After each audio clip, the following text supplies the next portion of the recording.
prendre des leçons du mois de Ramadan. C'est le but du Ramadan. C'est-à-dire, le Ramadan, c'est une école.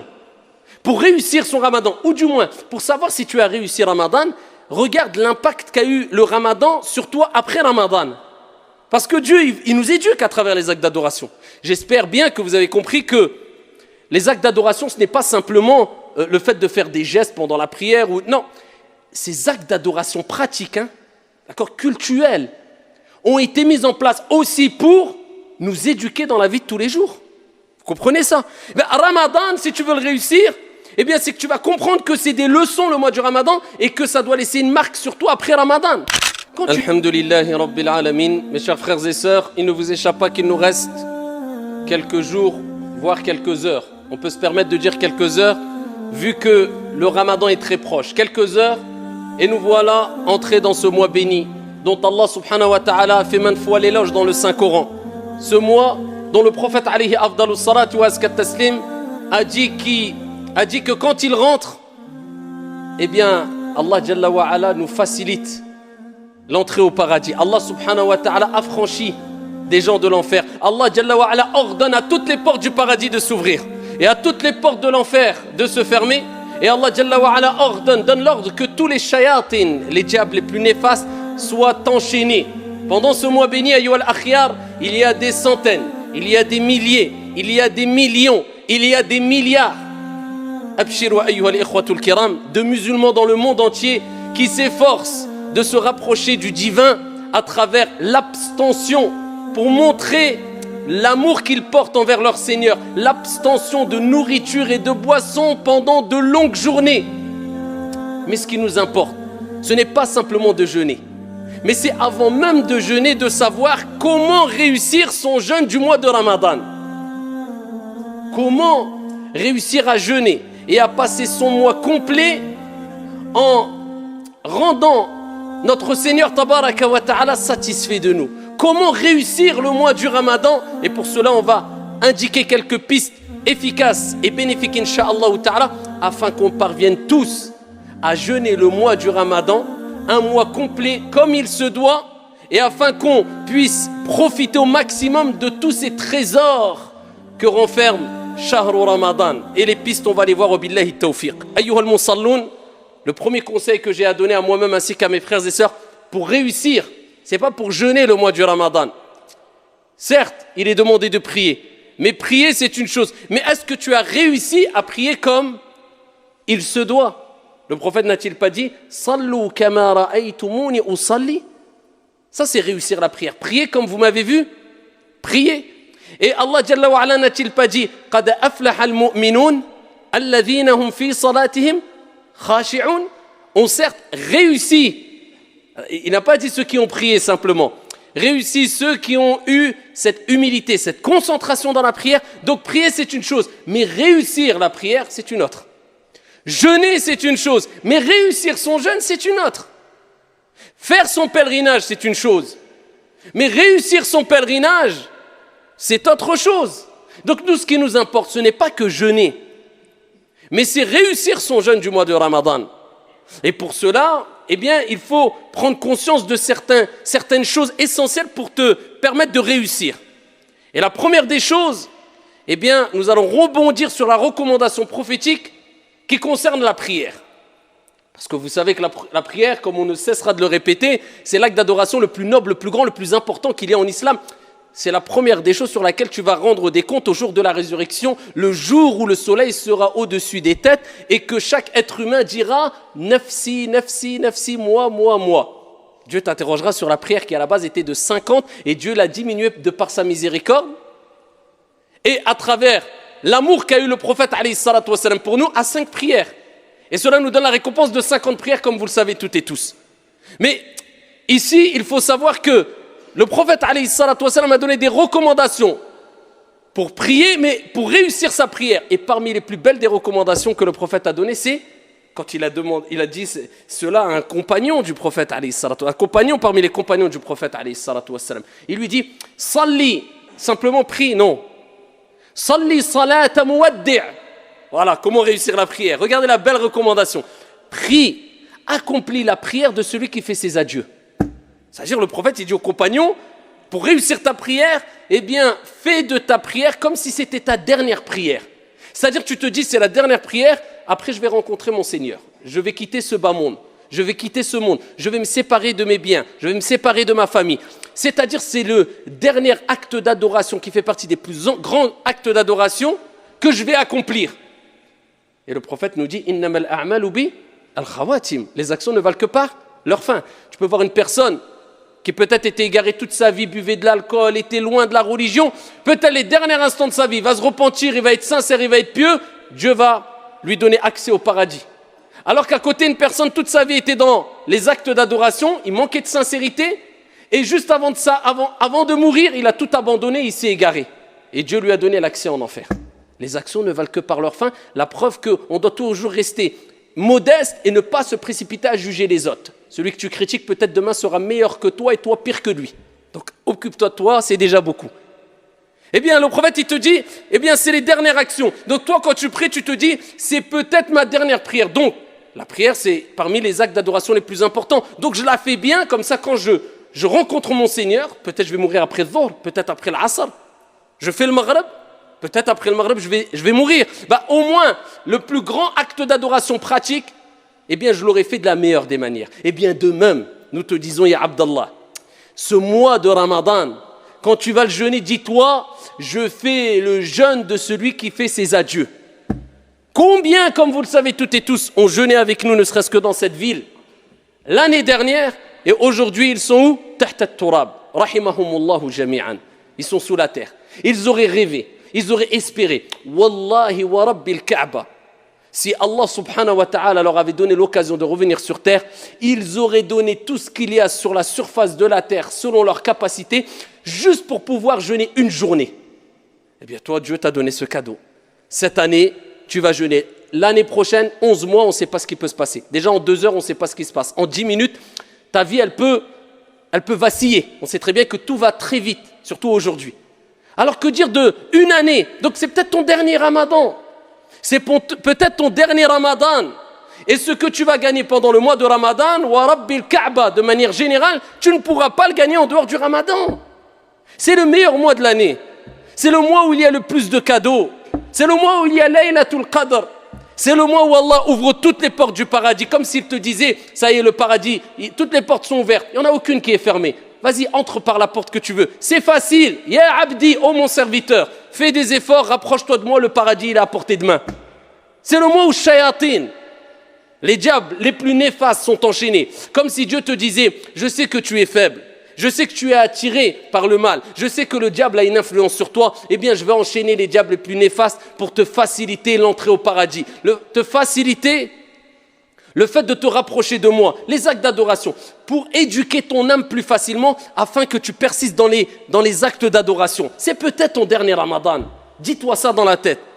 Et tu vas quitter ce monde, peut-être, avec le dernier Ramadan accompli de la meilleure des manières. Quel bagage, quel investissement. Ça, c'est le vrai investissement. Ama pour dunya, pour la vie d'ici-bas, investis ce que tu veux, ce n'est pas illicite. Mais ce n'est pas le réel investissement, tout simplement parce que cela va rester et ne perdurera pas, mais en tout cas, quand tu quitteras ce monde, va rester derrière toi. Comme on dit, même si tu investis dans une maison, dans une voiture, ne serait-ce que la clé, ta maison, elle ne te suivra pas dans ta tombe. T'as quoi en fait? Tu es qu'un locataire, même si ça t'appartient, tu restes locataire, que tu le veuilles ou non. Petite période, mudda qasira, toute petite période, tu ne sais pas combien de temps. Donc investis dans ton Ramadan. Allah t'a donné la santé, Allah t'a donné la foi. Allah Jalla wa Ala t'a donné l'intelligence. Allah subhanahu wa ta'ala t'a choisi. Eh bien, profite, sois reconnaissant vis-à-vis d'Allah. Et ainsi, tu réussiras ton mois de Ramadan. Deuxième piste pour réussir son mois de Ramadan. Ash-shukru lillah. Prendre des leçons du mois de Ramadan. C'est le but du Ramadan. C'est-à-dire, le Ramadan, c'est une école. Pour réussir son Ramadan, ou du moins, pour savoir si tu as réussi Ramadan, regarde l'impact qu'a eu le Ramadan sur toi après Ramadan. Parce que Dieu, il nous éduque à travers les actes d'adoration. J'espère bien que vous avez compris que les actes d'adoration, ce n'est pas simplement le fait de faire des gestes pendant la prière. Non, ces actes d'adoration pratiques, d'accord, cultuels, ont été mis en place aussi pour nous éduquer dans la vie de tous les jours. Vous comprenez ça? Ramadan, si tu veux le réussir, Eh bien, c'est que tu vas comprendre que c'est des leçons le mois du Ramadan et que ça doit laisser une marque sur toi après Ramadan.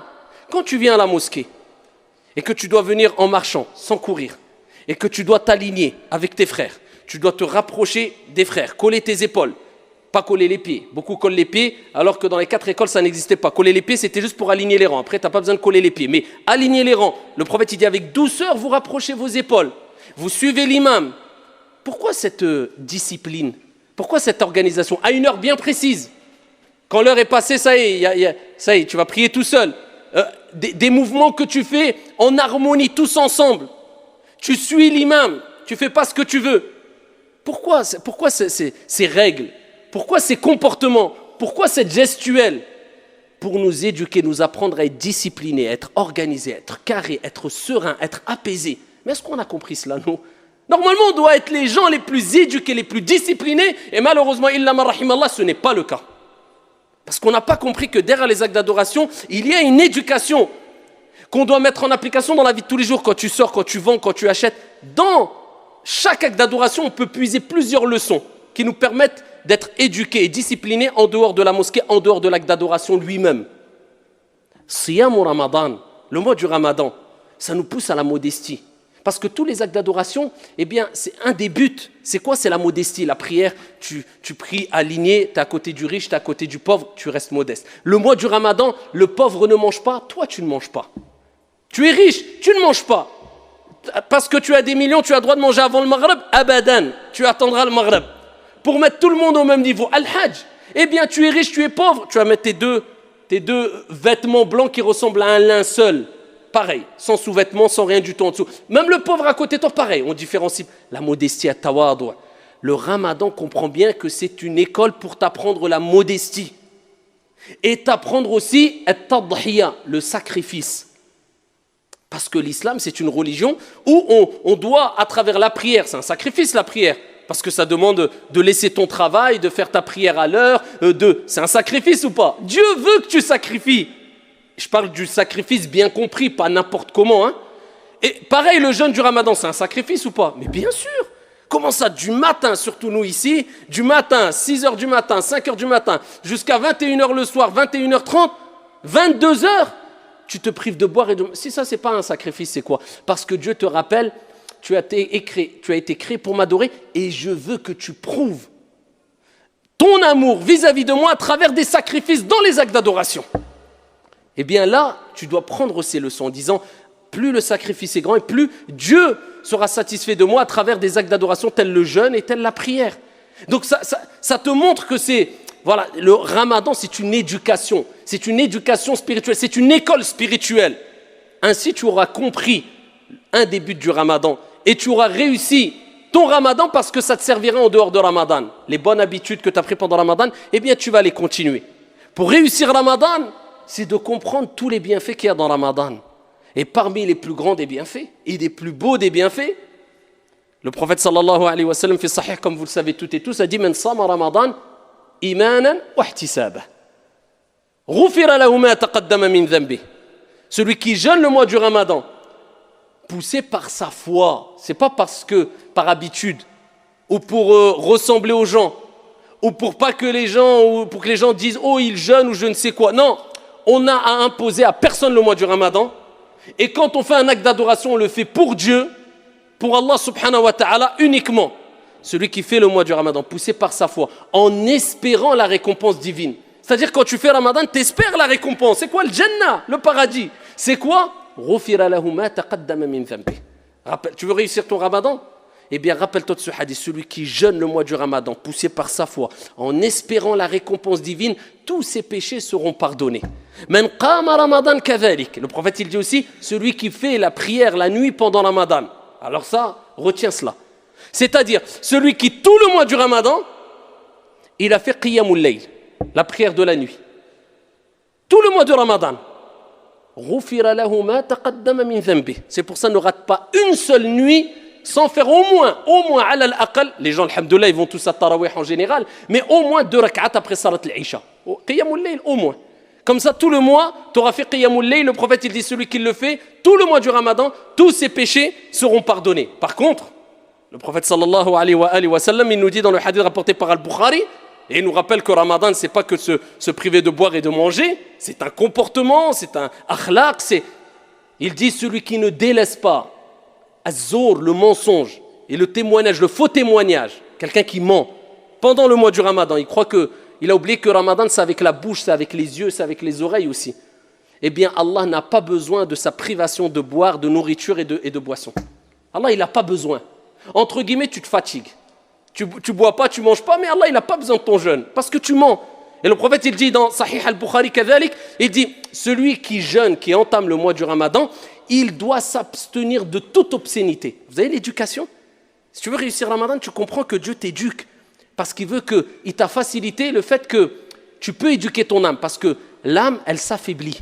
L'âme instigatrice au mal, elle s'affaiblit. Vous voyez, on se sent faible pendant Ramadan. Parce que le sang circule moins vite dans le sang, dans le corps. Et le prophète alayhi salatu wassalam dit Shaitan circule en vous comme le sang circule dans votre corps. Shaitan a moins d'influence sur toi, le corps s'affaiblit, l'âme instigatrice au mal, elle s'affaiblit aussi. Les shayatines sont enchaînées, les portes du paradis sont ouvertes, Dieu te facilite l'éducation de l'âme. Et le prophète, il te dit, donc c'est comme s'il te disait maintenant éduque ton âme. Les mauvaises habitudes, tu es insulté, vous voyez, maintenant tout le monde, chaque phrase, il dit au moins 3-4 gros mots. Illa man rahimallah. Eh bien là maintenant, éduque ton âme. Tous les mauvais défauts, les défauts que tu avais, essaye petit à petit. On n'est pas des anges, on n'atteindra jamais la perfection. Al-kamal ou lillah.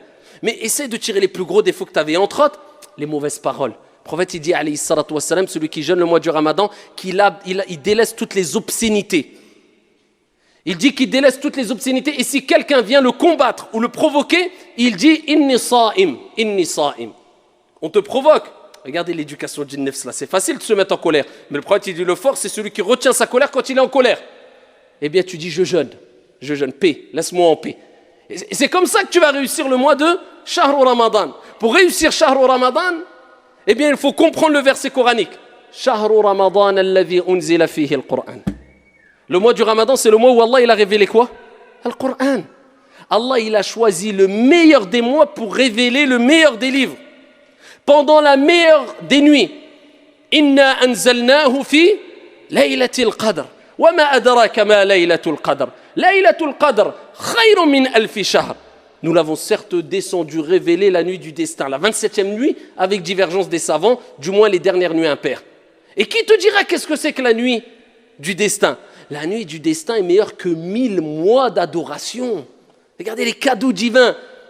Et Dieu, s'il a descendu, révélé le Coran pendant le mois de Ramadan, c'est pour te rappeler que pendant ce mois qui est le meilleur des mois, eh bien, multiplie la récitation du meilleur des livres. Concentre-toi que dans la récitation du Coran.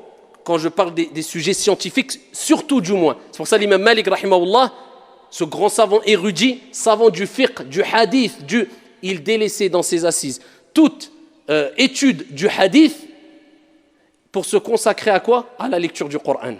Le mois de Ramadan, c'est Shahrul Qur'an, c'est-à-dire, si tu multiplies la lecture et la récitation du Coran pendant le mois de Ramadan, vis avec le Coran, essaie de le comprendre, concentre-toi, pas dans la beauté des voix.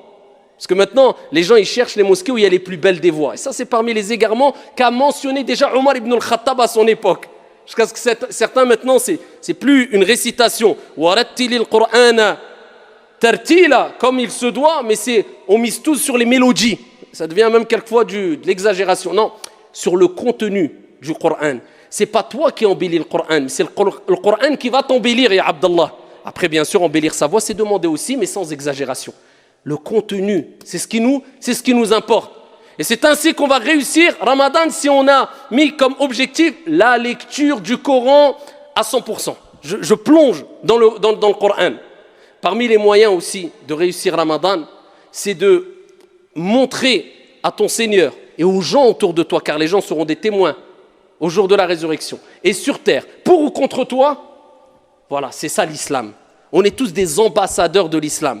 Donc pendant Ramadan, comme on le dit chaque année, tout le monde entier, avec la télé, avec les réseaux sociaux, savent que tous les musulmans jeûnent le mois du Ramadan. Quand tu sors, sache que tu es un représentant, un ambassadeur de l'islam. Quand tu sors dehors, parle pas fort, c'est très tard tarawih. Respecte les voisins, les jeunes dans les cités.